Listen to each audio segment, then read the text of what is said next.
ယေရှုနာမ၌အားလုံးမင်္ဂလာပါလို့ပြန်လည်နှုတ်ဆက်ပါတယ်။ဘုရားသခင်ရဲ့မျက်မှောက်တော်ဒီမနက်မှာရန်ခံစားရတယ်ဟာလေလုယာ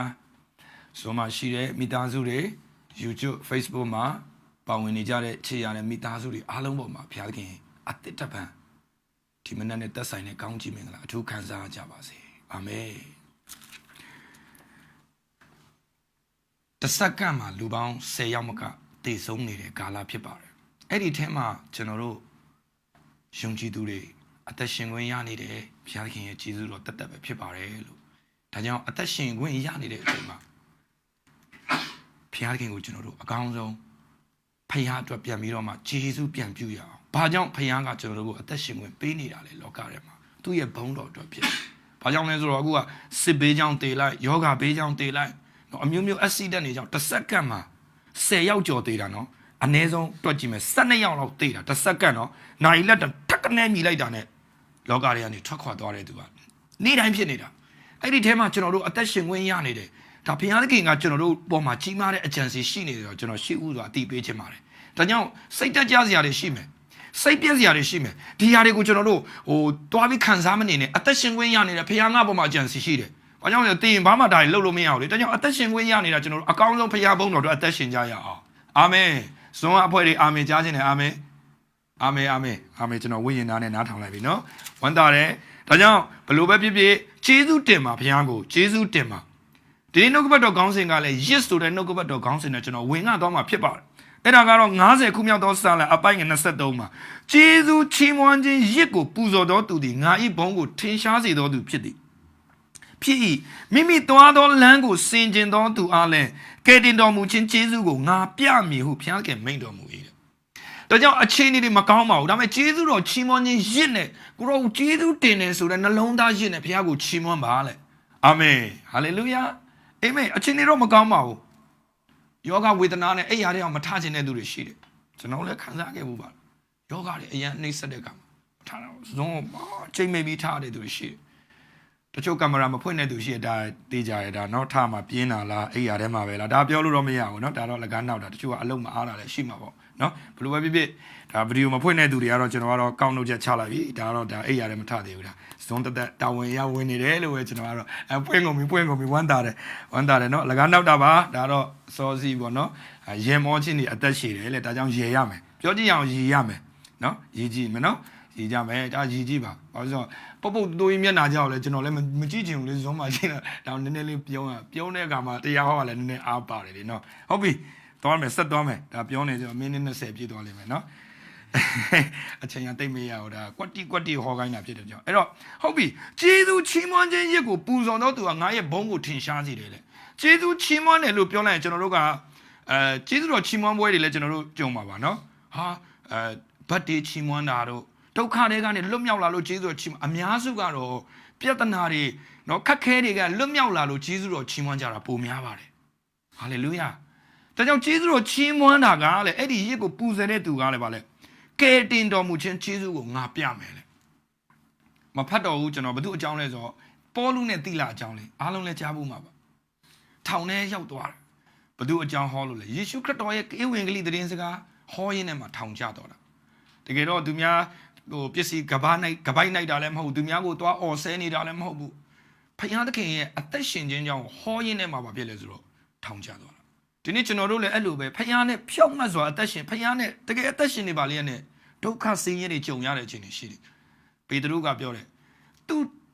သူစရိုက်ကိုပြုတ်ပြီးတော့မှခံရတဲ့ဒုက္ခထက်လဲသူစရိုက်ကိုပြုတ်ပြီးခံရတဲ့ဒုက္ခပိုပြီးမင်္ဂလာရှိတယ်လေဟာလေလုယာဖခင်နဲ့သွားနေရင်ပင်လေဒုက္ခပြဿနာကြုံရတဲ့မင်္ဂလာကအင်မတန်မှကြီးတယ်ဒါကိုမှတ်ထားပါဒါကြောင့်ဆက်သွားပါပေါလုနဲ့တီလာကသွားတယ်သူစရိုက်ပြုတ်နေပါလေနဲ့ဖခင်သခင်ကောင်းမြတ်ကြောင့်ဘသူပစ္စည်းမှခိုးတာလည်းမဟုတ်ဘူးသူများကိုလည်းစော်ကားနေတာဆဲနေတာလည်းမဟုတ်ဘူးအသက်ရှင်ခြင်းယေရှုခရစ်တော်ရဲ့ကယ်တင်ခြင်းကိုဝင်ငှနေပါလေနဲ့ပါဖြစ်တယ်ဖန်စီရိုက်နဲ့ထောင်ချခြင်းကိုခံခဲ့ရတယ်ထောင်ချသွားတဲ့အခါမှာသူတို့နှစ်ယောက်မင်းကိုမထောက်ပါဘူးပေါလုကွာမင်းရက်ဆက်တယ်ထောင်ချမမှန်သေးငါတို့ဒီမှာမဟောတာကောင်းတယ်တခြားနေရာသွားဟောလိုက်ပြီးမလုပ်ပါဘူးသူတို့ရှိတဲ့နေရာမှာကျွန်တော်တင်တယ်တယောက်မျက်နှာတယောက်တွေ့ရမှာပေါ့တကောင်အချိန်လေးမောင်မဲနေပါမယ်တိုက်ပိတ်ခံရတယ်တုံနှောင်ချင်းချုံနှောင်တာလေသူဘာလုပ်လဲကျေးဇူးချီးမွမ်းခြင်းရစ်ကိုသူတို့ဘာလုပ်လဲပူဇော်လိုက်တယ်ဖခင်ကဒါတိတ်ရေးကြီးတယ်နော် အချင်းနေကောင်းတဲ့အချိန်မှာကျမ်းမာနေတဲ့အချိန်မှာအစဉ်ပြေနေတဲ့အချိန်မှာငွေရေးကြေးရေးစားဖို့တောက်ဖို့ဖူလုံရှန်ထွက်နေတဲ့အချိန်မှာကျွန်တော်တို့ချီးမွမ်းနိုင်တယ်ဒါလူတိုင်းဒါပေမဲ့ကျွန်တော်တို့ဘဝမှာအမောင်ဆုံးအချိန်ပေါလုနဲ့တီးသားကဲ့သို့ပဲတိုက်ပိတ်ခံရတဲ့အချိန်ပြဿနာတွေဝေဒနာတွေနော်အသေးတွေကိုဟတ်တကွဲလူငယ်တွေဆိုရင်စိတ်တကြစိတ်ပြက်နေတဲ့အချိန်မှာသင်ဖျားကိုချီးမွမ်းနိုင်ရင်အဲ့ဒါစစ်မှန်တဲ့ကျေးဇူးတော်ချီးမွမ်းခြင်းရစ်ဖြစ်တယ်ဟာလေလုယာအာမင်ဒါတိတ်ရေးကြည့်တယ်နော်တိတ်ရေးကြည့်တယ်အစဉ်ပြေနေတဲ့အချိန်ဆိုတော့ကောင်းမလေးနဲ့အစဉ်ပြေနေတဲ့အချိန်ဖျားเจ้าရှိမှာဆွဲတာဟာလေလုယာလူငယ်တွေလေဖြုတ်တာသိရမလားအခုဒီမှာကိုင်းတဲ့လူငယ်တွေရှိရဲ့ audio ချနေတာလုံးဝမြူးနေတယ်လားအစဉ်နဲ့မပြေရောမျက်နှာအစားလုံးဝတိတာသွားတယ်ဘာဖြစ်တာလဲဒါလေးမပြောနဲ့ဗျာဘာလေးလာပြောနေအာယုံနောက်တယ်အဲ့လိုတွေကစကားတွေကပြောင်းသွားစင်ပြေနေတဲ့ကြောင့်ဟာလေလုယာအာမင် no အစင်မပြေရင်ပို့ပြီးဟာလေလုယာအာမင်နဲ့ယေရှုကိုယေရှုချီးမွမ်းခြင်းရင်းနဲ့ပို့ပေးရမယ်ဘာကြောင့်လဲဆိုတော့အစင်မပြေခြင်းကြုံခြင်းကအစင်ပြေပြီးရတဲ့ကောင်းကြီးမင်္ဂလာထက်အစင်မပြေတဲ့အချိန်မှာကြုံရတဲ့အစင်မပြေခြင်းကကျေးဇူးတော်ချီးမွမ်းခြင်းရစ်ကိုပူဇော်တဲ့အခါမှာငါဤကယ်တင်တော်မူခြင်းကျေးဇူးကိုငါပြမယ်ဘယ်အချိန်မှမြင်ရမှာလဲတာ၍ကောင်းတဲ့မင်္ဂလာဖျားခင်ဘုန်းတော်ရဲ့ကယ်တင်တော်မူခြင်းကျေးဇူးမင်္ဂလာကဘယ်အချိန်မှလဲအစင်မပြေတဲ့အချိန်မှာသင်ချီးမွမ်းရစ်ကိုပူဇော်တဲ့အချိန်မှာဖျားရဲ့ကယ်တင်တော်မူခြင်းလက်တော်ကအဲ့ဒီအချိန်မှာမြင်ရတာဖြစ်တယ်အာမင်ဟာလေလုယာဇွန်အဖွဲ့တွေအာမင်ကြားခြင်းနဲ့အာမင်ပါဇက်လေးတွေလုပ်ပေါ့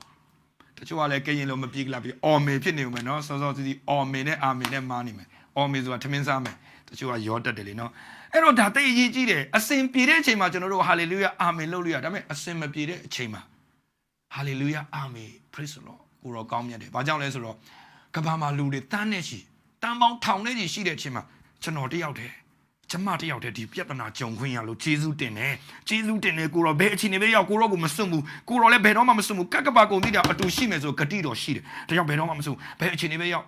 အခန်းတကာပိတ်ကျွန်တော်ဆိုရင်ဘောက်ဖွင့်ပြီးတော့မှအာရပါရခုံပေါက်ချီးမွမ်းလိုက်တာဘာပြဿနာမို့လို့လဲဘာယောဂမို့လို့လဲအာမင်အဲ့ချိန်မှာဘုရားရဲ့မျက်မှောက်တော်တွန်းလောင်းတာrevelation ဖွင့်ပြချက်တွေတွန်းလောင်းတယ်ဖွင့်ပြအဲ့တရားဟောရတကားတွေဖွင့်လာတယ်နော်ငွေရေးကြေးရေးတကားတွေဖွင့်ပေးလာတယ်ကျမ်းမာခြင်းတွေပေးလာတယ်အာမင်အစင်မပြေတဲ့အချိန်မှာလုပ်တယ်အစင်မပြေတဲ့မှာကျေးဇူးကိုချီးမွမ်းခြင်းရစ်ကိုပူဇော်တယ်ပေါလုနဲ့တီလာရဲ့အသက်တာမှာလည်းသူနေတူပဲစားပြီးတော့မှတိုက်ပိတ်ခံရနာကျင်နေပါတယ်ကျွန်တော်တင်တယ်တတိလက်ကောင်လက်သွားမယ်တကောင်အချိန်ဆိုတာသူတို့တတိရတဲ့အချိန်တင်တယ်တတိရလာတဲ့ချိန်မှာချက်ချင်းဘာဖြစ်သွားလဲဟာငါတို့တော့အချိန်နေမကောင်းတော့သူတည်သွားပြီအချိန်နေရတော့ဒါဘာလုပ်လဲ Praise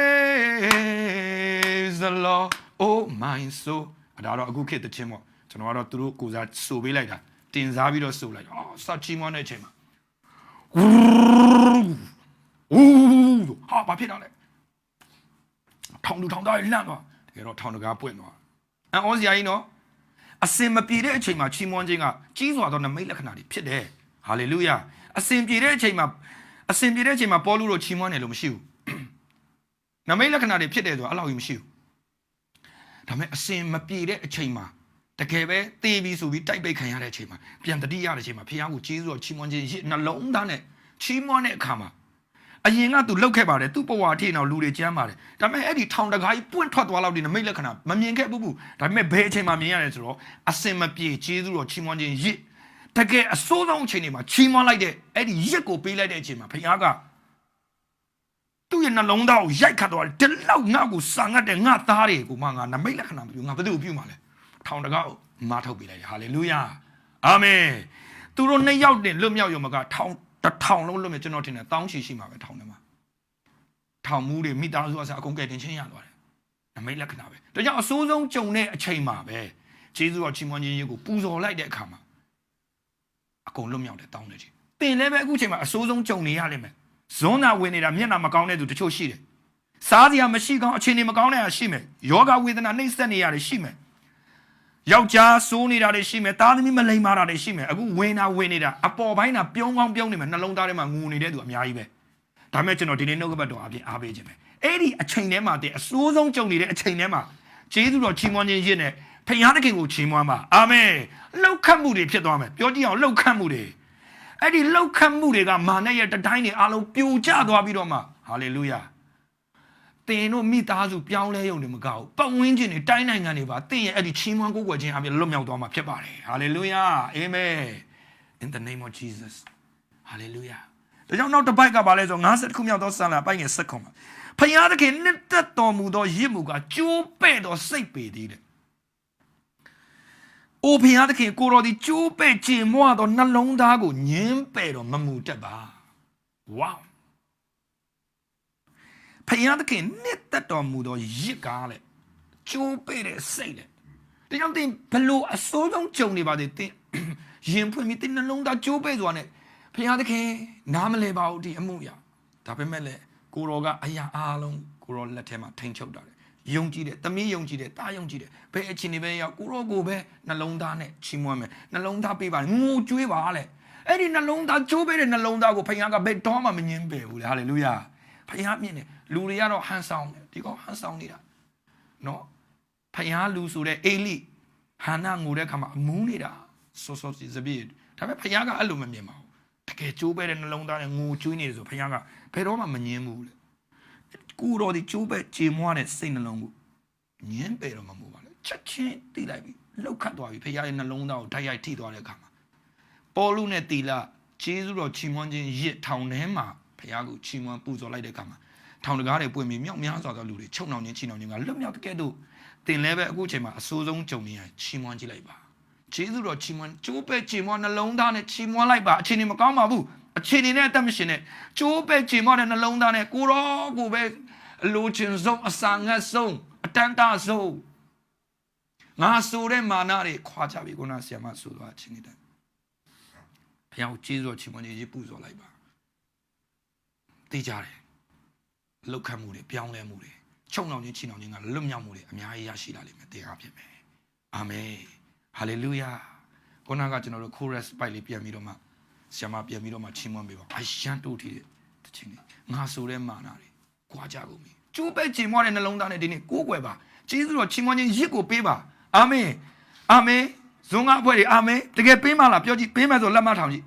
လက်မထောင်ပေးမယ်ဆိုတကယ်ပေးပါကျိုးပဲချီးမွမ်းတဲ့နှလုံးသားကိုဖခင်ကိုပေးပါယောက်ျားကိုမပေးနဲ့မိန်းမမပေးနဲ့ဘယ်သူမှမပေးနဲ့ယေရှုကိုပေးအာမင်